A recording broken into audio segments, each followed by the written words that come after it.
Barrister Gauhar बुज़दिल हैं, उसे फारिग करें। इमरान खान ने पार्टी पर गुस्सा निकाल दिया।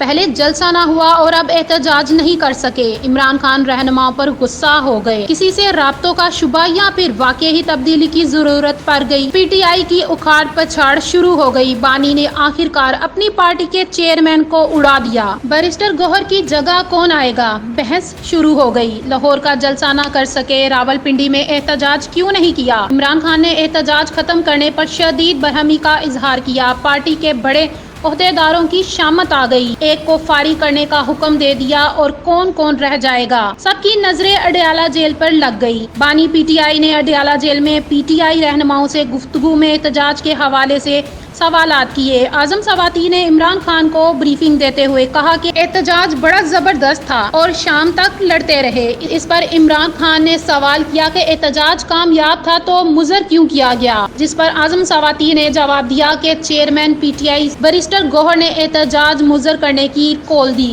आजम सवाती का जवाब सुनकर इमरान खान गुस्सा हो गए। चेयरमैन पीटीआई को फौरी ओहदे से हटाने का हुक्म दे दिया और कहा कि बैरिस्टर गौहर बुज़दिल आदमी है। इमरान खान आजम सवाती पर भी इजहार बरहमी का इजहार किया और इनसे पूछा, क्या आपको सफाइयां देने की जरूरत है? बानी पीटीआई ने पार्टी रहनुमाओं को डी चौक पर एहतजाज करने की कॉल दे दी और कहा जो मर्जी हो जाए, चाहे 2 दिन लग जाएं, हर सूरत डी चौक पहुंचना है। बानी पीटीआई ने कहा कि अगर अली अमीन गंडापुर लियाकत चौक पहुंच जाता तो बड़ा लीडर बन जाता और वो आवाम के दरमियान कोई गलत फहमी नहीं। आवाम फैसला कर चुकी है, क़यादत अपना फैसला करे।